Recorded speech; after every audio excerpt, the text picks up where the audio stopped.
We are live. Hey guys, Hello, friends. Welcome to Authentic Marriages, live and in the flesh. I am Cara, I'm Jared.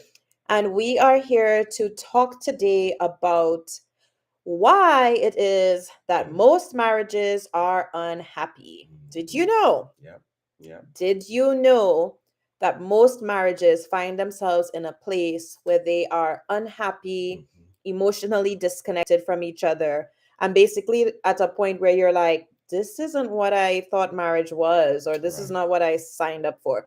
So, we're here to give you the inside scoop on why that is. Yeah. And for a lot of people, the most people actually, when they get married, they really have high hopes, right? They get married like, okay, I may have come from a broken home or seen really bad situations, but I'm gonna be different. We're gonna be different because we love Mm-hmm. each other.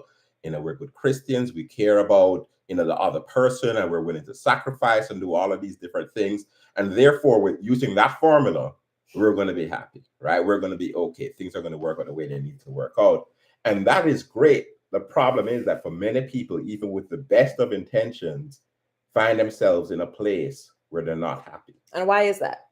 Why is it that Yeah. a lot of couples go from, especially in the beginning of a relationship where you're Hmm. in love and you can see no wrong, and you all are really hopeful and joyful and happy and doing a lot of fun things and Yeah. enjoying each other, and then within a couple of years it's like all downhill, like Right. what happened? Right. We talk to so many couples where we hear this story, right? Where the story is that things were going well, the dating life was relatively okay. They got married, and the first couple of years, things seemed to be going pretty well. And then certain things started to happen, certain things Mm-hmm. started to change. And, I've spoken to so many couples and a lot of men, especially, they'll tell me, I just feel that I am doing so much in this The relationship. men. Yes, the Okay, men. I find that very hilarious Exactly, because that's exactly what a lot of them because will that say. is not the story that I heard on the streets. Exactly. The story I heard on the streets from a lot of women is that they feel like they are the only ones in Yes. their relationship that is trying. Right. They're the only ones that's putting out the effort, that the men are very passive, Yeah. And you hear that. very, very Yes. passive. And when it comes to fixing or healing the relationship, the women feel like they're the only ones that are like suggesting going to counseling, Hmm. trying to fix the relationship, trying to talk about what's wrong. And then the men are just like, where are they? And so that Crickets. exactly, and so that goes to the heart of one of the biggest issues that happens in relationships, where one person will feel that they are really showing up and they're doing the best. So for a lot of men, for example, they will say, you know what, I'm going to do everything I need to do to make sure things are okay. I'm going to go outside. I'm going to work hard. I'm going to provide for my family. I'm going to Okay, provide, wait, make wait. sure everybody's okay, and Time do out. my job as a Time good out. husband. Time out. Do Time out. my job as a good husband. How does quote unquote doing your job equate to being a good husband or equate to helping the relationship like actually get better? Well, that's a great question, because for a lot of men, it's like, well, it's very obvious, right? Because if as a It's not. husband and as father, especially in the Black community, if you want to be a good husband, you want to be a good father, you got to, one of the big things you have to do is make sure that you're providing for your family, making sure that you're paying the bills, making sure that, obviously your wife can and oftentimes does work. But if anything happens, the buck stops with you. You have to make sure that everybody's taken care of, and a good Hmm. man will make sure he steps up. If that means that he's got to work 80 hours a week to make sure that there's food on the table, the bills are being paid, then a good man will do that. And a lot of times, efforts like that or similar efforts, a lot of times a man will feel like those efforts aren't being seen. Like, I'm trying my best here. When I come home, I try to be as supportive as possible. And it seems like my best efforts are thrown back in my face. It feels like even my efforts are not that important, that they're being discounted. Mm. And oftentimes they're met with arguments at home, disagreements, or maybe even a cold wife. And it seems like, hold on, I'm doing my best to just keep everything here afloat. And for a lot of men, good or bad, for a lot of men, they feel like it's their job to keep things afloat in the relationship. Wait. I am still very lost, as I am sure a lot of the women watching this watching this live right now are also lost Right, in how does doing the bare minimum, right, which what I'm hearing you say is you going to work gives you a gold star right. in trying to help the relationship. Like, help me understand how, because to me, that translates as okay, so you want a gold sticker for going to work. Well, yeah, exactly. And that's What? oftentimes the situation that men feel they're in. It's like, oh, you're looking for a gold sticker. And it's like, no, we're not looking for a gold sticker. It's more about feeling like your efforts are not being taken for granted, that you are actually being taken seriously. Your efforts are being seen as something that's contributing towards a relationship, as opposed to just a Mm. simple ticking of the box of like, well, you're supposed to do that, right? Because the thing is that if you're told as a man over and over again, these are the things. If your family is struggling and do this to staying home, not trying to get a job, not working or anything like that, that is a mark of a man who's not pulling his weight, who is not taking care of his family. And the most important thing that needs to happen in any family, beyond emotional needs or things like that, is making sure that, hey, there's a roof over your head, there's food on the table, people are not worried about if bills are going to be paid. And if you're doing your best to make sure that's happening, you're creating an environment where your family can thrive. And so you don't want to feel like you're working your butt off as a black man in a community or in a society that oftentimes looks down on black men. You don't want to feel like you're doing all of this stuff. You come home and your wife is like, I guess that's good. Because then you're not being seen. And then that's the emotional context of it. Because if you're not being seen, then what's going to end up happening is that you're going to feel like you're putting in a lot of effort. Because, and that effort is not being recognized for what it really is. For a lot of men, what they'll describe is like, look, I'm doing all this work, I come home, and the only things I'm hearing are arguments. The only thing I'm hearing is criticisms of things that I should have done or didn't do or anything like that. And it's almost like you feel like, okay, so what you're saying is that I can do 99 things right, but that 100th thing I didn't get right is going to be the thing we're going to spend the next 3 hours talking about, right? And that would kind of feel like it's decimating to your soul, because it's like, dude, basically I have to be Superman plus, not just Superman, but Superman plus, Superman plus. Superman plus, just to make this relationship work. So Yeah. hold on, that means I'm really showing up and you're just kind of tearing things down. And so from that perspective, it does really feel like you are doing your best, and your partner, your wife, a lot of times in your mind is not Doesn't showing up care. or Yeah. doesn't care about your efforts. And I mean, and I know the truth is that for a lot of women, they feel the same way. Right. They Right. feel the same way. Yeah. Couples Connect said that men want to know that what they do matters. Yes. 100%. I think that hit the nail on the head right there, right? Mm-hmm. I think you're right, babe. Like, there is a lot of men in their relationships that do feel underappreciated or Right. not appreciated, or like you said, not seen.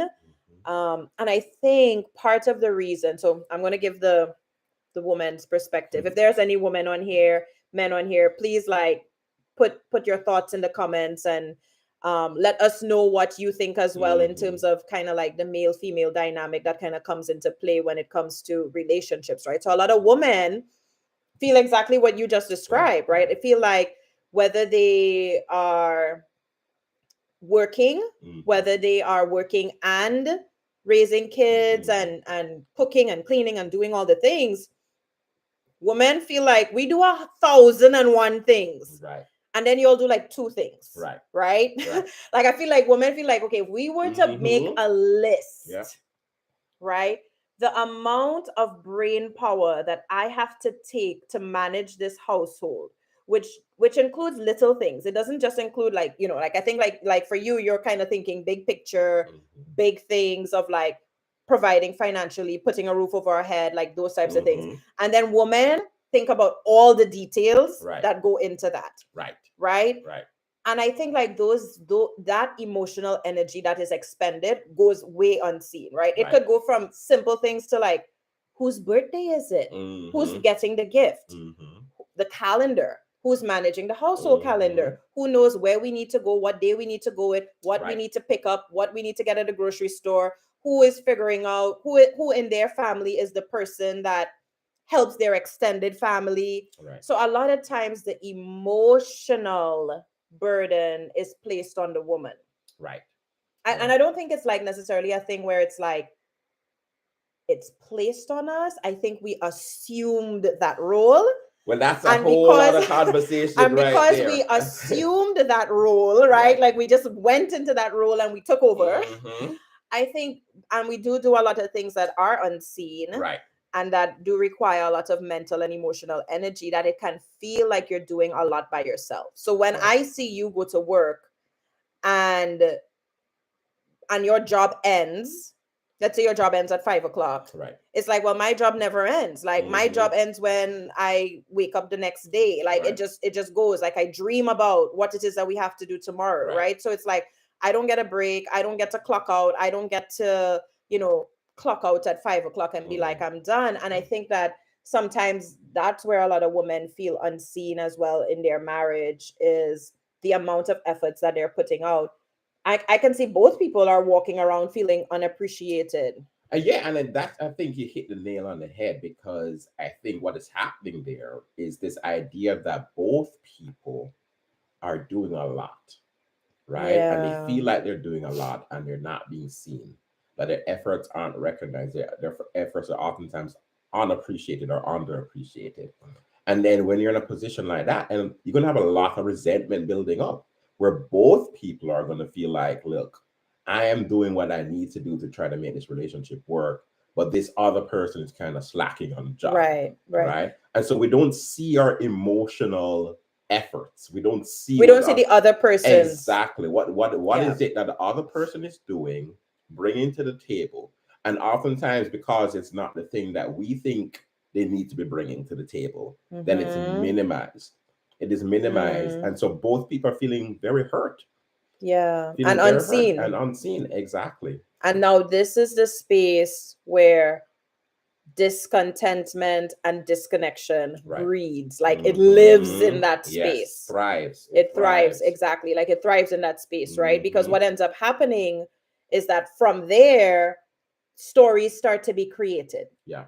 Right? Because if I am walking around feeling like the person who is carrying the emotional weight or the burden of the relationship, and then I feel like you just don't care, then, or you're not engaged, or you're not participating, then what I end up walking away with is a story to justify or to position myself in this story, right? So my story is, I am the one that's working really hard in this relationship. I am the one that's putting out all of this effort, all of this energy. I am the one trying to help the relationship. I am the one trying to fix the relationship. And you're barely doing anything. You're doing the bare minimum. You're doing the basics, right?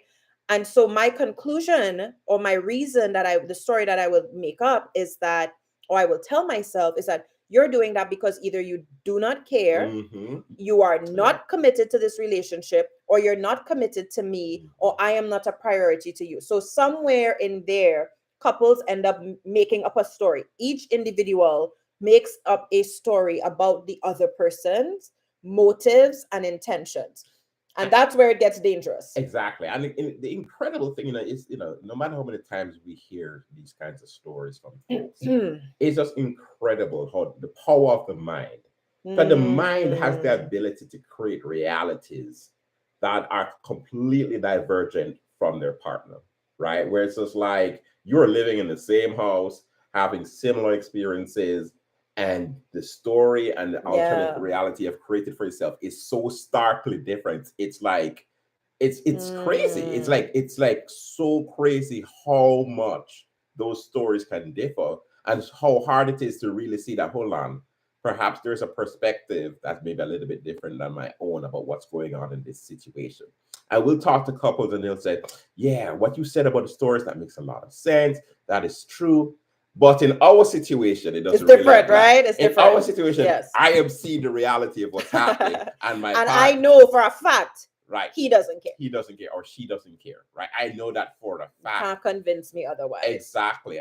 Because listen, we live our lives the way we do because the way we see the world makes sense to us. Yeah. That's just how we live our lives. Yeah. It doesn't have to make sense to anybody else. It has to make sense to us. Right. And because of that, it's very, very easy to get siloed in our stories in such a way where it's hard to have any kind of emotional empathy for the other person, for what their experience is, how they are experiencing us as people. Yeah. We know how we experience our partners. We are very aware of how our partners affect us in good and bad ways, right?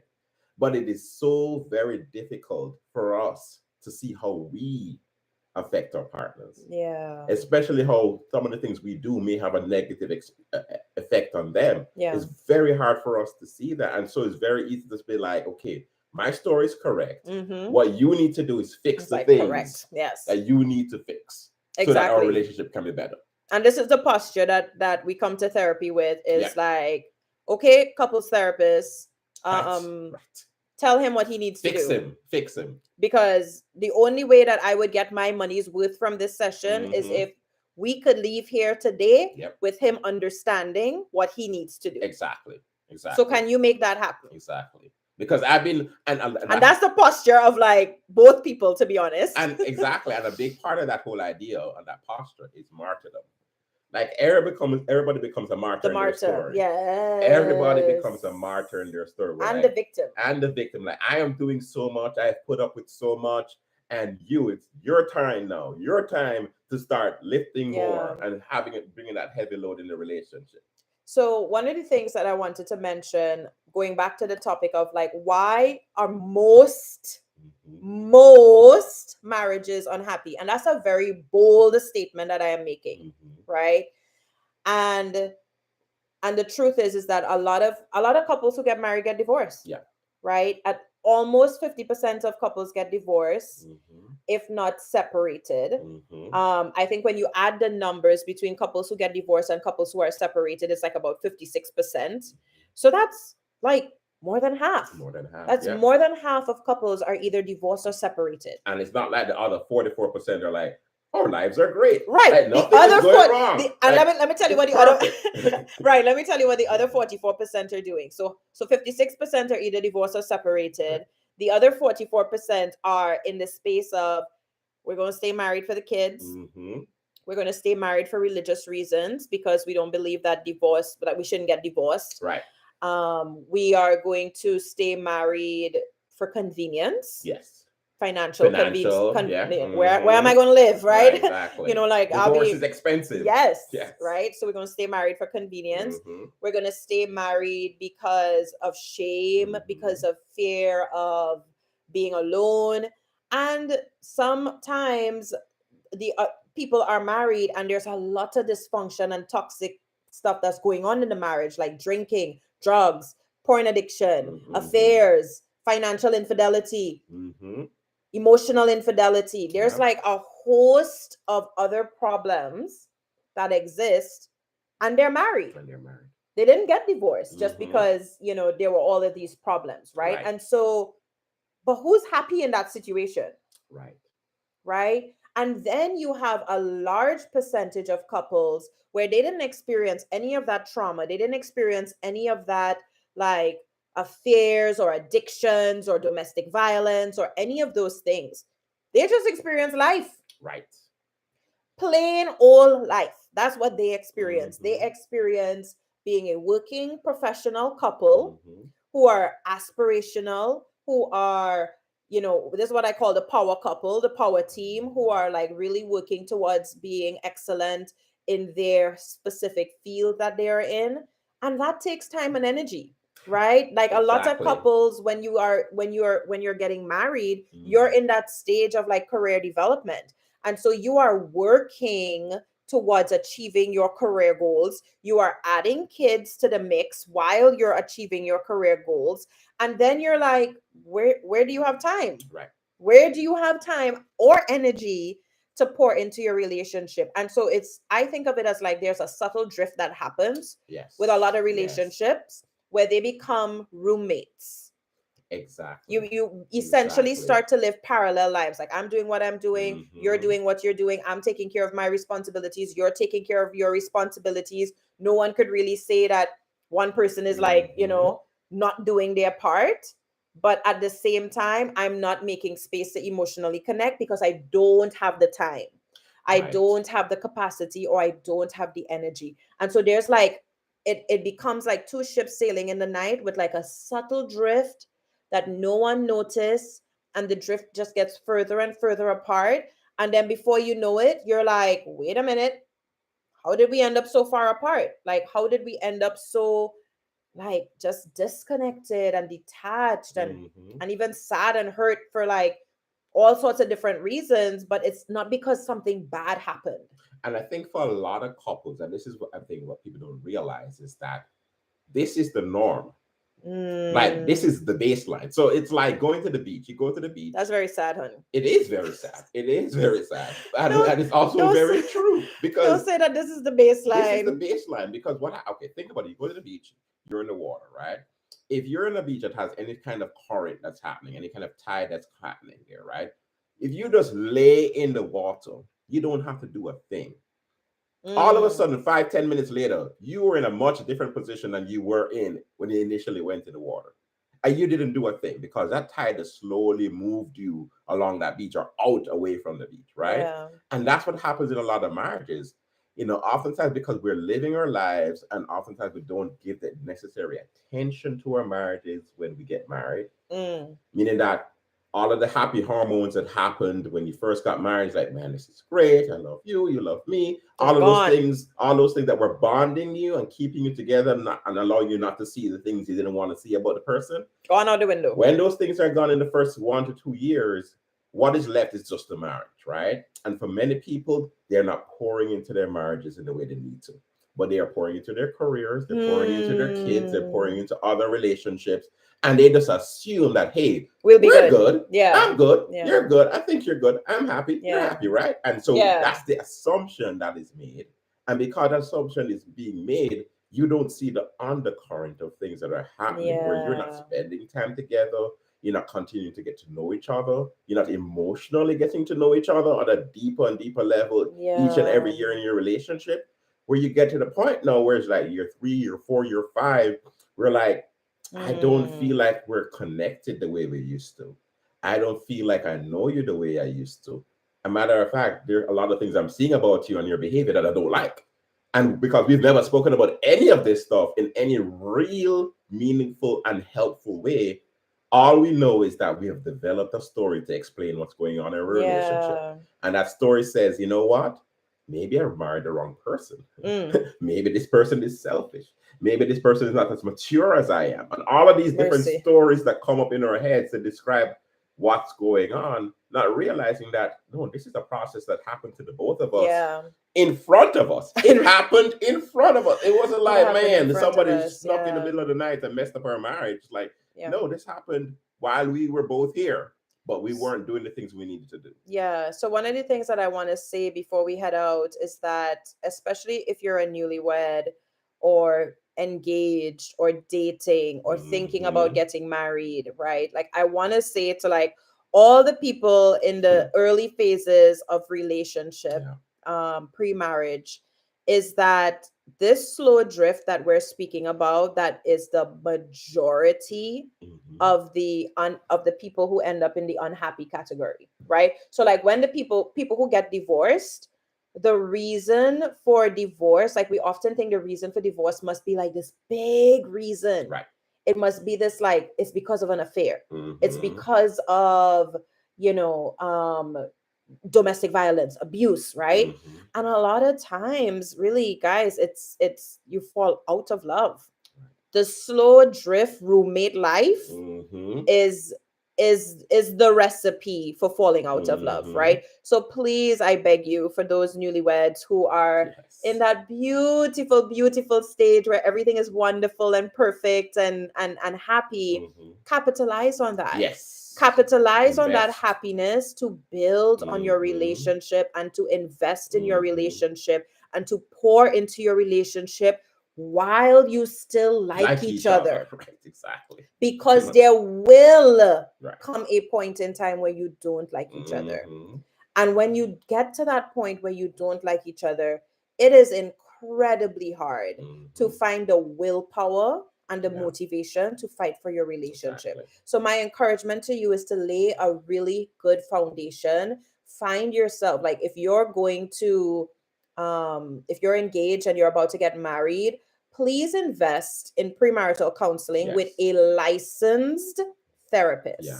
Okay, I know a lot of you go to therapy. I mean, a lot of you take premarital counseling with a pastor, Right. but unless that pastor also has a dual degree in therapy, pastoral counseling is not the same Yeah. as therapeutic clinical counseling, right? Mhm. And so there's a difference.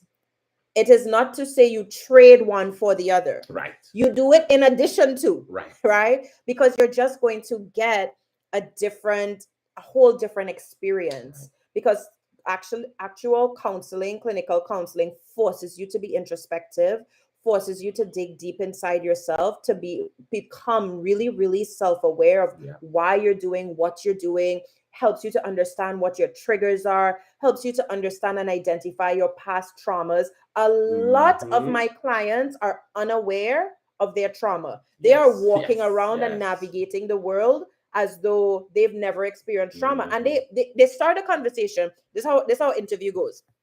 I had a pretty normal childhood. Right. I would say, yeah, I had a pretty happy childhood. Both my parents are married, blah, blah, blah. And then they start to tell me horror story after horror story after horror Right. story. Yeah. And then they conclude, but it was a pretty normal childhood. Exactly.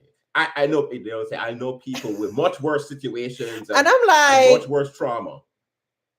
this is not normal. Right. Okay. And so I have to actually spend time educating my Mhm. clients on what trauma is. And a lot of trauma that you have experienced is unseen trauma, or Right. trauma that are like things that fall into the category of like emotional neglect or emotional abuse. Right. And so a lot of times people don't consider that trauma because Mhm. it felt very normal in the house that they grew Mhm. up in. Yeah. Because they don't know any different. Yeah, it's like telling a fish that it is in water. Right. Like the fish doesn't know it's in water because Right. it's been in water Yeah, all its exactly. life, right? And so that is what trauma can be like, Mhm. is that it becomes so normal. And it could be simple and small things of just like families that are enmeshed, or families that don't have healthy boundaries, or Mhm. families that trample upon like your sense of agency. And so that causes you to then become like really angry with anybody who Yes. Yes. looks like they might be controlling you or giving you directions or giving you Mhm. help is now seen as like a means of control, because that's what it felt like growing up, right? Yep. And so that's Yep. like a real simple small example of just like how a trigger could happen from a past childhood experience that you are not aware of. Yeah. And so you bring that to your marriage, or you bring that to your relationship, and now you're triggered, you're angry, you're reacting in a very reactionary way. Right. And your spouse is confused. Yes. Very confused. You're Very confused because you also don't know where all this anger is coming from. Mhm. All you know is that you just need to get the heck out of here and bolt. Exactly. Because that's all that you know what to do, right? So we help couples. One of the things that we do in our coaching group is that we really help couples to kind of break this down, right? Right. So if you didn't know, I'm a licensed clinical social worker. Jared is a double boarded child, adult psychiatrist.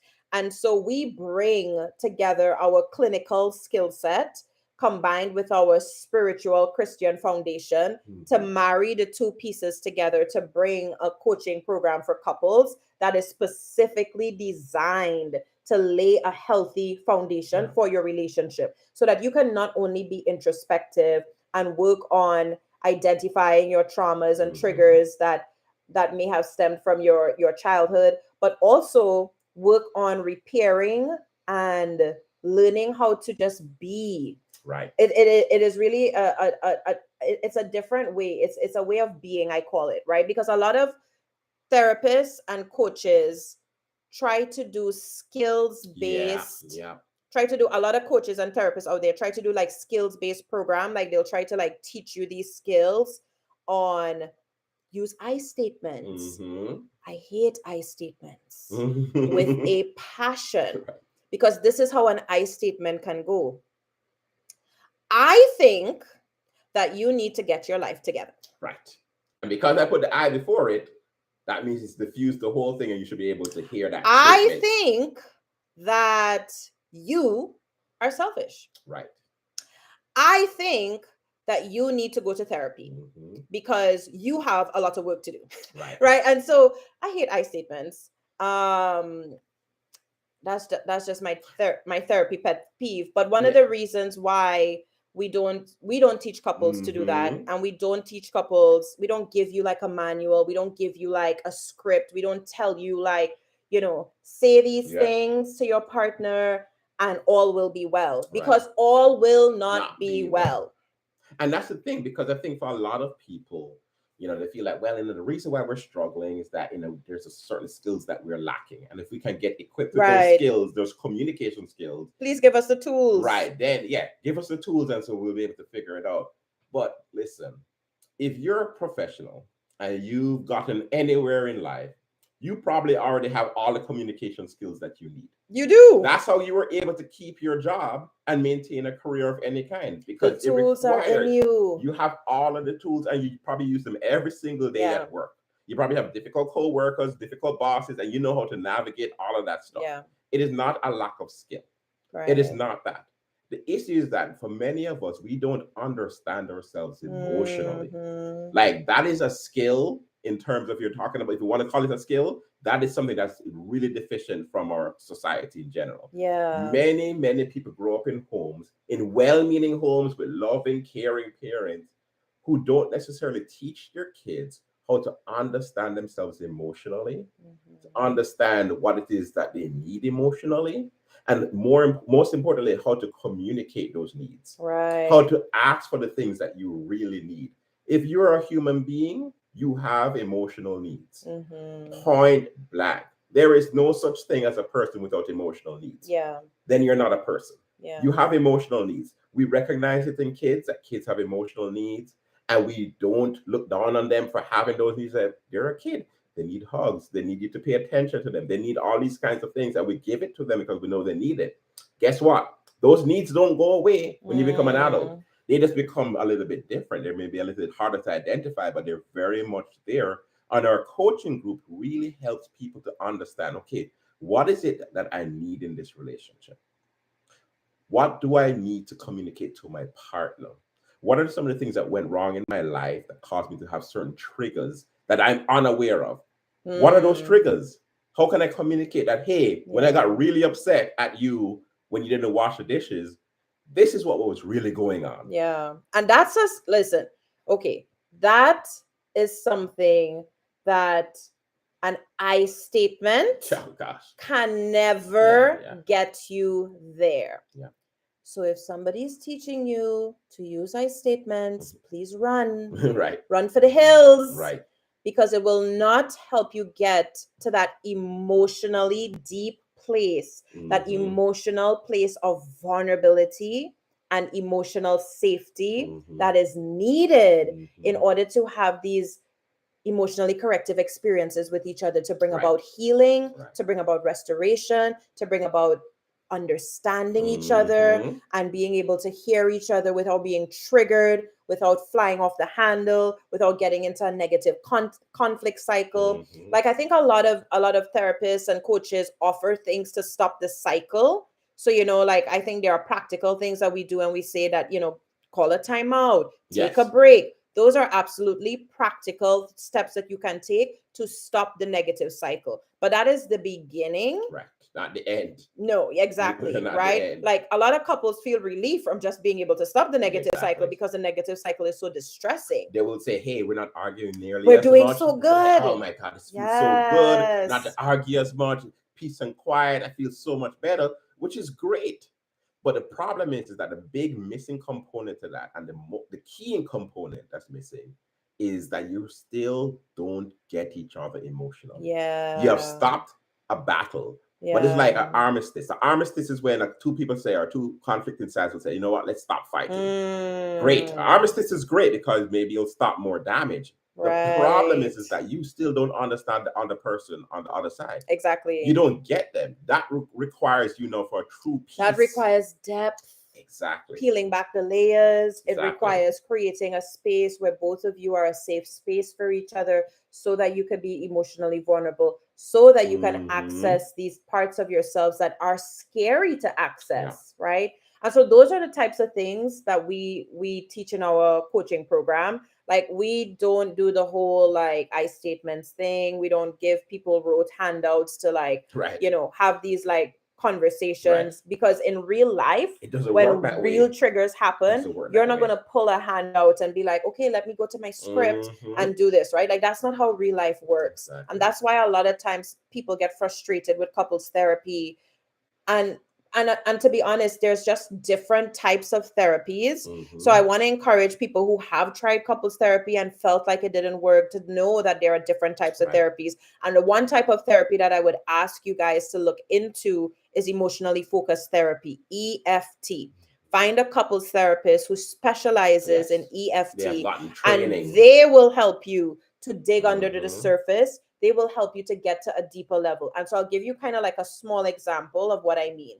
So I've had a client where, and this is a very typical scenario where when women cry, men get triggered, the husbands get triggered, Yeah. right? So it's like my tears trigger you, causes you to shut down or get defensive, Mhm. and I'm left feeling sad by myself, Right. right? This is a very common dynamic that happens in a lot of couples. Mhm. So we need to understand that for the husband, the trigger is my tears, Right. right? There's nothing wrong with my tears, Mhm. but it's a trigger for him. A Mhm. trigger is neither right nor wrong. A trigger for me is like X marks the spot where we need to dig to find out what's going on. Let's just be Right. curious. Let's just have a posture of curiosity, a non-judgmental posture to understand what's going on. Okay, Mhm. so my tears trigger you, and it causes you to shut down. Right. The shutting down is your protector. Yeah. The shutting down is the way that you are protecting yourself, right? That's the way you're protecting yourself, by shutting down. The trigger is my tears. So we have two things on the list. We have the trigger and we have the protector. Mhm. The trigger is the tears. The shutting down is the protector. Mhm. What I want to know now is, what is the emotions that you are protecting? Right. And what is the story, that the negative story about yourself, that you're also protecting? Mhm. Because those two things is really where the gold is. Like, if we could figure out that, we win half the battle there, right? Exactly, because a lot of men in those circumstances will look at it like, they see their wife crying, and They're like, oh, exactly, here we go. it's irritated. They start irritated. It's just like, here we go again. it's like, oh my gosh, and again. exactly, No sympathy, no empathy, Exactly. no nothing. It's just straight to like eyes rolled. I gotta and go. then so that the tears is like, you pull out the card of tears. It's like, okay, this is your card you're playing. Is tears. Yeah, you're really? here to Again? manipulate me. Again? I'm because out. you did it yesterday, you did it the day before, and you did it last week, right? Yeah. And every time we talk and things get deep, you start to cry, right? Like, as if you're trying to run away from this conversation, and I'm just really frustrated. So let me say something real quick that I wanted to finish saying, please. Is that the tears, my tears trigger you to shut down. Exactly. But the reason for a lot of men why what the tears trigger is that the tears is sending you a message that I have failed. Exactly. I, as a husband, once again, I'm the bad guy. Mhm. I messed up.